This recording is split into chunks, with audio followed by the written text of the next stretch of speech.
오늘 성경을 찾아보셔야 됩니다. 오늘은 11장 1절부터 10절.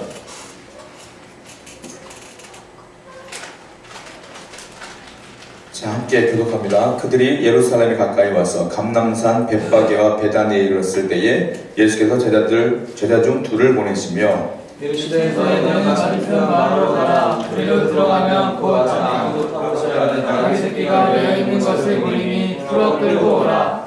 만일 너가 너에게 왜 이렇게 하느냐 묻거든 주가 쓰시겠다 하라. 그리하면 즉시 이리로 보내리라 하시니 제자들에게서 문득 나귀 새끼가 문앞에 매여 있는 줄 알아 그것을 보니 거기 서 있는 사람 중 어떤 이들이 이르되 나귀 새끼를 풀어 무엇하렸냐 하며 제자들이 예수께서 이르신 대로 말하는데 이거야 하신지라. 나귀 새끼를 예수께로 끌고 와서 자기들의 겉옷을 그 위에 얹어 놓음에 예수께서 타시니 많은 사람들은 자기의 겉옷을 또 다른 이들은 그에서 변화한 자기를 대명하며 앞에 서가고 뒤에서 따르는 자들이 소리 지르되 호산나 찬송하리로다 주의 이름으로 오시는 이여 찬송하리로다 오늘 우리 조상 다윗의 나라여 가장 높은 곳에서 호산나 하라. 아멘.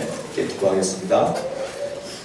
고마우신 아버지 하나님, 오늘도 귀한 예배를 통하여 우리가 은혜 받게 하시고 우리가 예수 그리스도와 그의 십자가, 그의 고난을 상기하고 묵상하는 시간 될 수 있도록 인도하여 주시옵소서. 우리가 그 복음 앞에 무릎을 꿇는 시간 되길 원하고 주님의 그 말씀하신 그 의미를 깨닫는 귀한 시간 될 수 있도록 인도하여 주옵소서. 감사합니다. 예수님의 이름으로 기도드렸사옵나이다. 아멘. 오늘은 부활주일 전주 종려주일이라고 합니다. 종려주일 오늘부터요 고난주간이 시작되는 거예요. 예수님이 종려주일은 예수님이 예루살렘에 입성하신 날이거든요. 입성하신 날부터 예수님께서는 하루하루가 고난의 연속이에요. 그리고 이제 성금요일, 금요일날 잡히시고 거기 십자가에 못 박혀 돌아가시는 거예요. 목요일날 잡히시고. 자, 여러분들은 기억하시고 오늘부터 고난주간이구나 생각하셨으면 좋겠고, 고난주간에 우리가 가장 그 주님의 고난에 참여할 수 있는 방법이 무엇일까 한번 생각해 보세요. 흔히 제일 많이 그리스도인들이 하는 것이 뭐냐면 금식입니다. 하루 한 끼 정도는 금식하며, 그 금식할 때 밥만 굶으면 그냥 금식이고, 금식은 뭐냐면 밥 굶었을 때에 그 시간에 성경을 읽다든지 그 시간에 기도를 한다든지 그렇게 해서 여러분들이 잠깐이나마 하루에 주님의 고난에 참여했으면 좋겠고, 또 고난주간만큼은 여러분들 근처에 있는 교회에 새벽 기도가 괜찮고, 아니면 또 우리가 고난주간 기도회가 있으니까 참여해서 주님의 묵상을, 주님의 그 고난을 묵상하는 시간이 되었으면 좋겠어요. 좀 1년 중 이번 주만큼은 좀 남다르게 좀 보냈으면 좋겠다 이런 생각을 좀 합니다. 여러분들이 좀 좋은 결단을 좀 했으면 좋겠어요. 자, 오늘 이 본문 말씀은 그 예수님께서 종려주일마다 우리 많은 목사님들이 선택하는 말씀 중에 하나고, 그리고 이 사복음 속에 이런 내용들이 많이 포함되어 있는데 우리는 특별히 마가복음 보고 있었기 때문에 그 마가복음 내에서 이 말씀을 특별히 뽑아봤어요. 예수님께서 들어오실 때 호산나 호산나 하며 그들이 반기는 그 장면. 호산나 호산나 좋은 의미이지만 여기서의 그 의미는 결코 좋은 의미는 아니었다. 그런 생각을 갖고 말씀을 말씀드리겠어요. 예수님이 이 땅에 오셨을 때에 어떤 모습으로 오셨느냐면 우리가 알고 있는 것처럼 어린 양의 모습, 종의 모습으로 오셨지 않습니까? 그런데 일반적으로 유대인들은 그 예수님의 모습을 오해했어요. 다르게 표현을 했고, 어떻게 표현하냐면 왕으로 오시는 걸 표현했어요. 왕으로 오셨구나. 물론 예수님은 왕으로 오셨어요. 근데 그 왕의 의미가 좀 달랐어요. 우리가 생각하는 왕의 의미와 그들이 생각했던 왕의 의미가 좀 달랐단 말이에요. 예수님 당시에는 왕이 있었습니다. 2명이나 있었어요. 유대인들에게. 누가 있었느냐? 분봉왕 헤롯이 있었습니다. 그 당시에는 로마가 이스라엘을 점령했을 때였기 때문에 로마 황제가 있었고요. 로마 황제가 일일이 다 나라마다 다스릴 수 없었기 때문에 그때 이스라엘에는 또 유대인의 왕을 세웠는데 그 왕의 이름이 헤롯이었어요. 분봉왕이라고 그래요. 자, 그렇다면 이들에게는 왕이 2명이나 있단 말이에요. 헤롯이라는 왕이 있고 로마에 티베리우스라고 하는 아주 위대한 왕이 있어요. 권세도 있고요. 현명한 왕이었어요, 그 사람은. 그런데 이스라엘 사람들은 그럼에도 불구하고 여전히 왕을 기다리고 있었다. 여전히 왕을 기다렸고 그 왕의 가장 근접한 사람이 누구였느냐면 예수 그리스도였다. 그래서 그들은 예수님이 예루살렘에 입성했을 때 드디어 왕이 오셨구나 라고 하면서 반겼어요. 자, 그런데 우리가 생각했을 때에 그들이 왜 예수님을 왕으로 표현을 했고 왕으로 그 예수님의 그 사역을 그들이 받아들이게 되었느냐? 그거는 구약 성경에 나와 있습니다. 성경을 한번 찾아볼게요. 예레미야서 23장 5절 말씀을 찾아보세요. 예레미야서 23장 5절 말씀이에요. 자, 같이 한번 읽겠습니다. 예레미야 23장 5절. 이 예레미야서는 예수님이 이 땅에 태어나시기 전에 이미 예레미야를 통하여 예언하신 말씀이에요. 같이 읽겠습니다. 시작.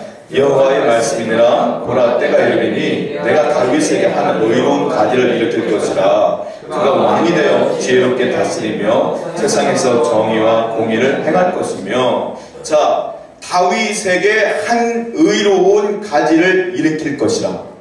이 말이고요. 중요한 것은 그가 뭐가 돼요? 왕이 돼요. 지혜롭게 다스리며 세상에서 무엇을 행할 것이며 정의와 공의를 행할 것이다. 이게 예언이거든요. 다윗의 자손 중에 한 왕이 태어난다. 이게 예언이에요. 그러니까 예수님이 유대 백성이었고 다윗의 자손 중에 예수 그리스도였고 그 예수님이 메시아라고 그는 인정했어요. 근데 그 인정했는데 그분은 뭐라고 표현했어요? 왕이 된다 그랬어요. 왕. 그냥 그들은 예수를 왕으로 표현하는 거예요. 왕이 되어서 무엇을 하느냐? 세상에서, 이 땅에서 정의와 공의를 행할 것이다. 정의와 공의. 이 정의와 공의는 폭력도 불사하는 거예요. 한마디로 말해서. 이 땅의 정의를 위해서 전쟁도 불사하는 거잖아요. 이때 이들이 왜 이 왕을 기다렸느냐면 이스라엘은 알다시피 로마의 군정 아래 있었고요. 마치 우리나라가 대한민국이 일제시대 때 독립운동을 펼쳤던 거와 똑같은 거예요. 다른 나라의 침입에 의해 자유가 없단 말입니다. 그때 그들이 원했던 건 그 왕이에요. 왕. 우리를 해방시킬 왕. 잘못됐나요? 잘못되지 않았죠. 당연히 그런 왕을 원하는 게 맞죠. 그 왕을 원하는 게 맞아요. 그런데 우리가 알다시피 이 왕은, 예수님이라고 하는 이 왕은 좀 다른 의미가 있다는 거예요. 다른 의미. 세상의 왕은요, 외부, 우리 외적인 부분들을 다스리는 왕이에요. 우리나라의 왕, 우리나라의 대통령, 정치인들. 그런데 여기서 주님께서 원하시는 이 왕의 의미는 다르다는 거예요. 왜 다르냐? 성경을 또 찾아보겠습니다. 마태복음 21장 4절부터 5절이에요. 마태복음 21장입니다. 마태복음 21장 4절부터 5절입니다. 자, 읽겠습니다. 마태복음 21장 4절부터 5절. 시작. 이는 선지자를 통하여 하신 말씀을 이루려 하심이라 이르시되 시온 딸에게 이르기를 네 왕이 되기만하니 그는 겸손하여 남이 곧 멍에 매는 짐승의 새끼를 탓도다 하노라 하느니라. 자, 5절의 말씀 보면 4절에 선지자를 통하여 하신 말씀을 이루게 하심이라. 그리고 5절에 시온 딸에게 이르기를 네 왕이 내게 임했다 그랬어요. 네 왕이 내게 임했다. 이 말은 뭐냐면 메시아를 의미하는 건데, 예수님을 의미하는 건데, 어떤 의미냐면 너 그 이 땅의 왕이 아니라 너의 왕이다 이거예요. 너의 왕인데 너에게 임했다. 예수님은 좀 다른 왕이에요.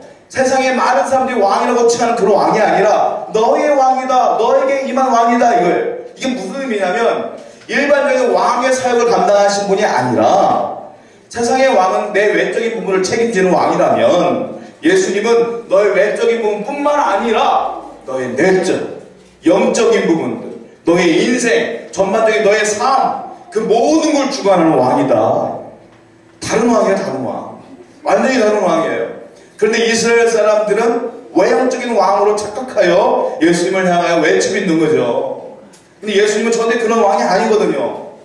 예수님이 힘없이 돌아가시지 않습니까? 왜요? 내 영혼을 위해 돌아가신 거거든요. 많은 사람들 오해할 때가 많습니다. 뭘 오해합니까? 뭘 오해합니까? 마치 예수를 믿으면, 주님을 믿으면 내 환경이 잘 되고 변화되고 내가 잘 먹고 잘 사는 걸 착각해요. 나의 예수님은 그런 예수님이 아니에요, 여러분. 물론 그것도 축복 속에 포함되어 있습니다. 성공하고 승리하고 원하는 대로 사는 것, 환경적인 요인 바꿔주시는 것 다 포함되어 있겠죠. 그러나 진정한 주님의 사역은 그게 아니에요. 내 마음의 변화예요. 내 마음의 변화. 내 영혼의 구원이에요. 이걸 믿고 사는 게 진짜 신앙 아닐까요? 비록 환경이 엉망진창이 돼도 환경이 나를 억누를지라도 내 마음이 평안한 거, 이게 진짜 왕의 역할이라는 거예요. 주님의 역할. 오늘 여러분이 예배 후에 내 환경은 그대로일지라도 내 마음이 바뀌었으면 좋겠어요. 여러분, 내 마음이 평안함으로 바뀌어지기를 축원드립니다. 정말 그분이 나의 진정한 왕이다라는 거예요. 근데 이스라엘 사람들이 그걸 이해를 못한다. 자, 그렇다면 이 왕을 어떻게 영접해야 되겠느냐? 정말 나의 전부 되신 이 왕 예수 그리스도를 어떻게 다시 내 안에 모셔야 되겠느냐? 한 세 가지를 살펴봅니다. 첫 번째, 왕의 계획을 철저하게 신뢰해야 돼요. 이 왕의 계획과 섭리를 우리 철저하게 믿어야 될 줄로 믿습니다. 자, 그분의 계획을 한번 볼까요? 예수님이 이 땅에 예루살렘으로 딱 입성하는데 그 시기가 기가 막힙니다. 왜 기가 막히냐면 예수님이 언제 돌아갔으면 6월절을 앞두고 잡히신단 말이에요. 6월절에 맞춰서 돌아가신단 말이에요. 6월절이 어떤 의미입니까? 출애굽하기 전에 알다시피 어린 양을 잡아다가 문설주에 피를 바르면 죽음의 그림자가 넘어가서 6월절 아닙니까? 뭔가 희생이 있는 거 아니겠어요? 근데 6월절에 맞춰서 예수님이 예루살렘에 엿새 전에 입성을 하셔요. 6일 전에. 왜 이때 들어왔느냐? 그 이유가 있어요. 왜냐? 예언서에 보면 이 어린 양 예수는 6월절에 죽는다고 써있거든요. 이게 우연의 일치가 아니라는 거예요. 철저하게 하나님의 섭리와 주님의 계획 가운데 이루어지는 행진이다. 그분의 섭리와 계획 가운데 이루어지고 있는 거다. 자, 예수님이 6월절 앞두고 예루살렘에 들어오십니다. 들어오시고 어디로 들어가냐면 예루살렘께서 그 산동 감람산으로 올라가십니다. 올라가실 때 두 마을을 지나가는데 벳바게와 베다니를 지나가셔요. 그 올라가고 산등성에서 예루살렘을 바라보면 약 100m 정도밖에 안 돼 있거든요. 그 전경이 다 보여, 높은 산이니까. 그 예루살렘을 보시고 계시는 거예요. 그런데 그 와중에 그 많은 예루살렘의 그 많은 것 가운데 뭘 보는지 아십니까? 예수님이 오시자마자 나귀 한 마리를 보셔요. 어린 나귀를 딱 주목하시는 거예요. 자, 성경을 볼게요. 왜 나귀를 보셨느냐? 스가랴서 9장 9절입니다. 왜 그 많은 예루살렘에 보아야 할 것들이 많이 있음에도 불구하고 왜 나귀 한 마리에 집중했느냐? 스가랴서 9장 9절을 보세요. 함께 읽어보겠습니다. 스가랴 9장 9절 시작. 시온에 따라 그에게 기뻐하시오다. 예루살렘에 따라 즐거이 부르시오다. 보라, 내 왕이 내게 임하시나니 그는 공의로우시며 구원을 베푸시며 겸손하여서 나귀를 타시나니 나귀의 작은 것 곧 나귀 새끼니라. 뭘 탄다고 써있어요? 나귀를 타는데 나귀 중에 어떤 나귀? 어린 나귀, 나귀 새끼를 탄다고 써있어요. 이게요, 예수님이 오시기 전에 520년에 쓰여진 성경책입니다. 스가랴서가 520년 전에 이미 예언되어 있는 거예요. 메시아는 뭘 타느냐? 나귀를 탄다. 예수님은 520년에 그 예언되어 있는 그 말씀을 이루기 위하여 나귀에게 주목하고 계시는 거예요. 이미 이 나귀에 대한 계획과 섭리는 520년 전에 이미 이루어진 거예요, 사실은. 그렇지 않습니까? 그 520년 전에 이루어진 그 나귀의 어린 나귀의 그 계획과 섭리, 그 섭리대로 주님은 지금 이루어지고 있다는 거예요. 자, 성경을 보겠습니다. 마가복음 11장 3절이에요. 오늘 본문 말씀 마가복음 11장 3절 한번 같이 읽어볼게요. 11장 3절 시작. 만일 누가 너에게 왜 이렇게 하느냐 묻거든 주가 쓰시겠다 하라. 그리하면 즉시 이리로 보내리라 하시니. 자, 예수님께 묻습니다. 제자들이. 예수님, 우리가 나귀를 가지러 갔는데 주님 것도 아니잖아요. 그런데 그냥 그 나귀를 끌고 가면 사람들이 물어볼 거 아닙니까? 이거 왜 끌고 가니? 그때 뭐라고 할까요? 그때 주님께서 말씀하신 게 그거예요. 야, 누가 너에게 이렇게 하느냐 묻거든 그냥 주가 쓰시겠다 하라. 그리하면 즉시 이리로 보낼 것이다. 이렇게 말씀하시는 거예요. 자, 4절 말씀도 같이 볼게요. 시작. 제자들이 가서 본즉 나귀 새끼가 문 앞에 매여 있는지라 그것을 풀이. 제자들은 그 말도 순종합니다. 갔더니 진짜 나귀 새끼가 있었고 그걸 풀어서 끌고 가는 거예요. 자, 제가 지금 이 말씀에서 제가 하고 싶은 말이 뭐냐면 예수님께서 스가랴서에서 나와 있는 것도 520년 전에 이미 나귀에 대한 계획과 섭리가 있었지 않습니까? 제가 질문 하나 해볼게요. 나귀, 이 어린 나귀는요 이스라엘 사람들도 무시했던 가축이에요. 낙타보다도 훨씬 더 값어치가 없는 거란 말입니다, 이건. 근데 거기에 그렇게 집중했어요, 주님께서는. 나귀가 귀합니까? 만물의 영장 인간이 귀합니까? 인간이 귀하죠. 인간 중에 이 예배하고 있는 여러분, 사랑하는 여러분, 주님을 믿는 여러분이 얼마나 귀하겠습니까? 주님께서는. 저는 확신해요. 뭐냐면 나귀에 대한 계획과 섭리가 있는 주님께서 나와 여러분들에 대한 계획과 섭리도 분명히 있다라는 거예요. 그리고 그 520년 전에 그 예언되는 나귀의 섭리에 의한 그 삶이 계속 지속된 것처럼 나에 대한 계획과 섭리는 오늘도 계속 이루어지고 있다. 하루하루가 여러분의 사는 것이 무의미하지 않다는 거예요. 믿으십니까? 무의미한 게 아니라는 거예요. 이미 하나님의 섭리는 여러분에게 있고 그 계획과 섭리 가운데 여러분들이 하루하루 살아가고 있는 거라는 겁니다. 이걸 믿는 우리가 절망할 틈이 어디 있으며 우리가 불안해야 될 틈이 어디 있겠어요. 불안한 상황이 돼도 두려운 상황이 돼도 그 모든 것도 주님의 섭리 가운데 있다. 이걸 믿는 우리가 되어야 될 줄 믿습니다. 이 종료주일에 그 믿음 하나만 회복해도 괜찮지 않을까요? 왕 대신 예수 그리스도를 영접하시는 저와 여러분 되기를 다시 한번 축원드립니다. 자, 두 번째 한번 생각해 보겠습니다. 어떻게 해야지 이 왕 대신 예수님을 다시 영접할 수 있을까요? 다시 받아들일 수 있을까요? 그거는요, 이 왕의 구원의 뜻을 정확하게 분별해야 됩니다. 예수님의 사역을 오해하면 안 돼요. 분별을 잘 해야 돼요. 자, 구원의 뜻이 무엇인가를 잘 분별해야 된다는 거예요. 예수님이 입성했을 때에 사람들의 행위를 보십시오. 뭘 했습니까? 나뭇가지를 들고 흔들기 시작합니다. 종려나뭇가지 들고 흔들기 시작합니다. 그리고 뭘 합니까? 겉옷을 벗어서 예수님 앞에 탁 던집니다. 마치 그 유명한 여배우, 유명한 배우들이 뭐죠? 그 유명한 영화제 같은 데 보면 레드카펫을 밟는 것처럼 그 겉옷을 밟고 딱 가시잖아요. 예수님께서. 이게 무슨 의미인지 아세요? 왜 겉옷을 벗었는지 아십니까? 그 당시에는요, 겉옷을 벗는다는 것은 왕에 대한 예절이에요. 왕이 오시면 당연히 겉옷을 벗는 거예요. 그러니까 이들이 겉옷을 벗은 것은 예수님을 왕으로 인정하는 겁니다. 왕이라고 표현한 거예요.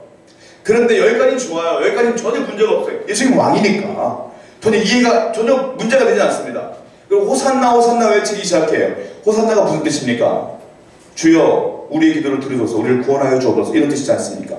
어린아이들 종려가 나뭇가지를 들고 앞에서 흔들면서 호산나 외치기 시작하는 거예요. 여기까지 문제 없어요. 왕이잖아요. 전혀 문제가 없는, 잘못한 게 전혀 아닙니다, 이 사람들. 그런데 문제가 어디서 오느냐면 이들이 바라봤던 이 왕은 정치적인 왕이에요. 내가 지금 자유가 없습니다. 로마가 우리를 지금 로마가 우리를 침공하지 않았습니까? 벗어나게 하시옵소서. 예언대로 우리를 폭력으로 우리를 자유롭게 해 주옵소서. 권력을 잡아서 이 말이에요. 근데 예수님은 그런 의미의 왕이 아니지 않습니까? 제가 서두에 말씀드렸잖아요. 그런 의미로 오신 게 아니에요. 나를 구원하게 오신 분이지 않습니까?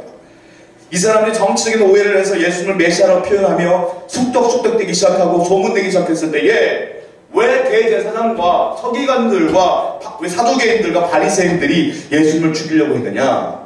자기들의 정치적 기반을 이분이 흔든다고 생각한 거예요. 정치 라이벌로 생각한 거예요. 내 밥그릇 뺏는구나라고 생각한 거예요. 그러니까 죽이려고 한 거라고요, 예수님을. 그래서 예수님 붙잡혔을 때에 빌라도의 법정에 섰을 때 빌라도가 묻습니다. 네가 유대인의 왕이냐? 물어요. 근데 주님 뭐라고 합니까? 내가 왕이다. 근데 뭐라고 말하냐면 그런데 네 나라와 내 나라는 다르다. 그랬어요. 이게 무슨 의미입니까? 나도 왕인 건 맞는데 너의 나라와 내 나라 다르다. 즉 네가 생각하는 그 왕이 아니야, 이거예요. 여러분, 예수님은 어떻게 바라고 오십니까? 나를 이 지긋지긋한 현실에서 벗어나게 해주는 분이라고 생각하십니까? 내 실패와 절망 가운데 이 환경에서 즐거움과 성공에 가도 달릴 수 있는 축복의 도구로 여러분 바라보십니까? 그런 왕이 아니에요. 예수님은 나에게 그것만 주시는 분이 아니라는 거예요. 나의 영적인 구원을 허락하신 분이시며 이루신 분이시며 내 안에 기쁨과 평안을 주시는 분인 걸 다시 한번 여러분 확인하시기 바랍니다. 그 왕이 예수입니다라는 거예요. 오해하는 거예요. 여러분 다시 한번 기억합니다. 우리가 예수 믿으며 복 받는다는 그 복의 기준이 잘 먹고 잘 살고 성공하는 거 절대 아니에요. 기복신앙이에요. 예수 믿으면서 순교한 사람도 있고요. 예수 믿으며 평생 가난한 사람도 있어요. 테라사 수녀 같은 사람도 평생 가난하게 살다 죽었어요. 그건 저주입니까? 저주 아니잖아요. 예수를 믿으면 내가 부에 처하든 가난에 처하든 내가 질병에 거하든 건강에 처하든 상관없이 기쁜 거예요. 즐거운 거예요. 평안한 거예요.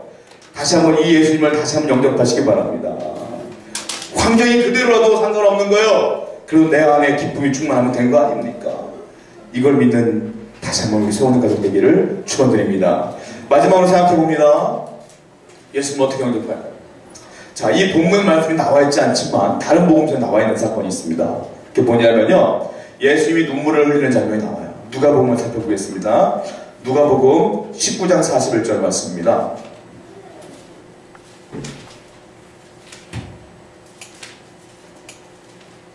누가복음 19장 41절 말씀을 한번 같이 읽어볼게요. 시작. 가까이 오사 성을 보시고 우시며.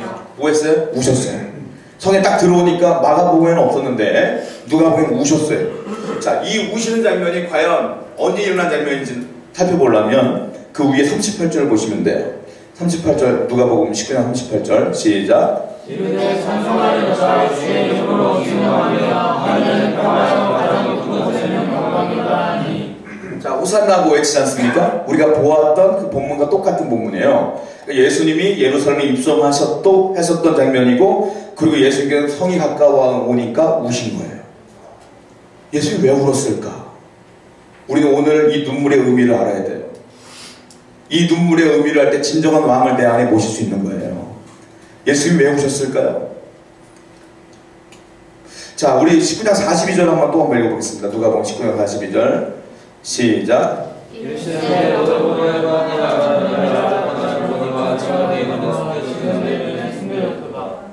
자, 사람들은 제가 누누이 말하지만 폭력과 전쟁으로 그들을 구원할 줄 알았는데 예수님은 어떻게 오셨느냐? 평화의 예수로 오신 거예요. 평화의 주님으로 오신 거예요. 예수님이 첫 번째 왜 오셨냐면 진정한 예수의 자화성을 몰랐어요. 이들이 예수님은 평화의 주님으로 오신 거예요. 이들을 영적 해방을 시키러 오신 거예요. 근데 그걸 몰랐어요. 그래서 오신 거예요. 답답해서, 안쓰러워서. 여러분들이 예수님을 오해하는 주님 지금 눈물을 흘릴 것 같아요. 제가 볼 때는. 주님이 우셨다. 그래서 두 번째 왜 울었느냐? 자, 누가복음 19장 43절부터 44절 또 보세요. 43절부터 44절 시작. 날이 이르니라 내 원수들이 표들을 쌓고 너를 돌려 서면으로 가두고 또 너희 그 가운데 있는 내 자체를 가장해 여시며 그러나 너희를 위해 하지 아니하니 이는 내가 보살피는 날 알지 못하느니라. 자, 왜 우셨느냐면 딱 보니까 토들을 쌓고 너를 둘러 사면으로 가두고 원수들이, 그리고 너와 및 그 가운데 있는 내 자식들을 땅에서 메어치며 돌 하나도 돌에 남기지 아니하리니 이는 내가 보살핌 받는 나를 알지 못합니다. 이 무슨 말이냐면 이제 앞으로 닷새 뒤에 나에게 호산나 호산나 외쳤던 너희들이 나를 잡아다가 십자가에 못 박을 것이며 그 죄가로 인하여 예루살렘은 멸망할 것이며 너희들의 인생은 망할 것이며 너에게 자녀들까지도 다 망할 것이다. 이걸 주님은 아신 거예요. 그 눈물이 나는 거예요. 주님은 그 두 가지 이유 때문에 눈물을 흘리신 거란 말이에요. 단순해요. 누구 때문에? 예루살렘 사람들 때문에 우신 거예요. 예수님은 또 우십니다. 언제 우셨냐면 이후에 겟세마네 동산에 올라가서 기도하시다가 우셔요. 그때의 학자들은 뭐라고 말하냐면 예수님께서 십자가의 고통이 너무 고통스러울까봐 우셨다라고 하는 사람이 있어요. 그렇지 않아요. 왜 그러냐면 그들이 나를 십자가 못 박혀 죽게 하는데 그들의 영혼이 망하는 것이, 멸망당하는 것이 눈에 보이니까 우셔요. 3번 우신다고요. 주님께서는. 저는 그런 생각을 해요. 오늘 종료주일입니다. 이제 고난주간 시작된 거예요. 주님은 그 눈물 때문에 우리가 여기 예배드리고 있는 거예요. 사실 그 눈물 때문에, 그 십자가의 고난 때문에 우리가 예배드리고 주님을 믿는 거 아니겠습니까? 언제까지 주님 눈물을 흘리게 할 겁니까? 이제는 우리가 눈물을 대신 흘려야 되지 않을까요? 이제는 우리가 하나님을 알지 못하는 사람들을 향해 대신 눈물을 흘려야 되지 않을까요? 그들의 눈물을 흘리며 진정한 예수를 알지 못하는 사람들을 위해 대신 눈물을 흘린다면 주님께서 기뻐하시지 않을까 싶은 생각이 들어요. 사랑하는 성도 여러분, 여러분의 주위에 눈물을 흘려야 될 사람들이 많습니다. 누가요? 내가 눈물을 흘려야 돼요. 종료주일을 맞아 여러분들이 예수님의 제자가 된다면 주님 대신에 내가 이제 눈물을 흘리겠습니다. 나를 위해 눈물을 흘리지 마시고 이제 내가 주님을 위해 눈물을 흘리겠습니다. 이런 고백과 결단이 저와 여러분 가운데 있었으면 좋겠어요. 이번 주에 그렇게 눈물을 흘리며 영혼들을 위하여 애쓰며 살아가는 일주일 되기를 축원드립니다. 기도하겠어요.